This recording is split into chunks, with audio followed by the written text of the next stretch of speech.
We're on the fairway and we're going to talk about divot replacement policy. Here at Priddis Greens, what we'd like to do is when you take a big, fat, meaty divot, we'd like it to be replaced.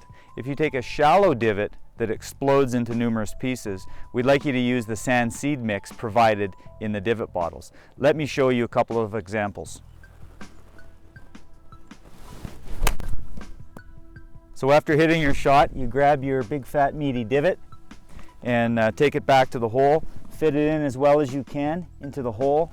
Step it down to ensure good contact and that the surface is smooth. Now you've got a divot that looks like nothing's happened. A ball isn't going to sit in a hole and give a golfer an unfavorable lie, and the grass is going to start to grow back again in a few days. The second type of divot that we're going to come across is the shallow divot that explodes when you hit it. This divot is usually made by a lower lofted club, and when this type of divot's made, we use the sand seed mix provided on the golf cart. Here's an example.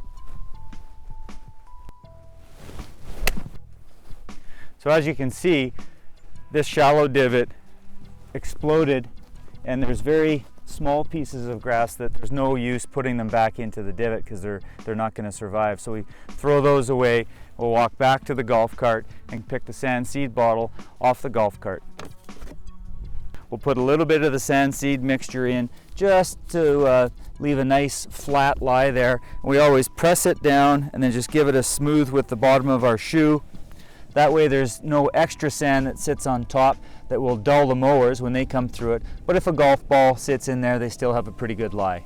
And that's all you need to do. When we're on the tee and we take a divot,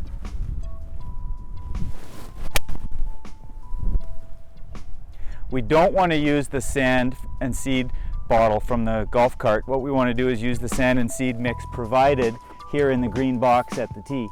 It's a different mix that goes on the tees than goes on the fairways. So it's the same type of thing. You just put a little bit of sand into the divot and smooth it out. When you put the excess sand back into the green divot box, what we don't want to do is we don't want to use the sand seed mix from the divot bottle on your golf cart, as it's a different mix of grass seed and won't work on the tee deck.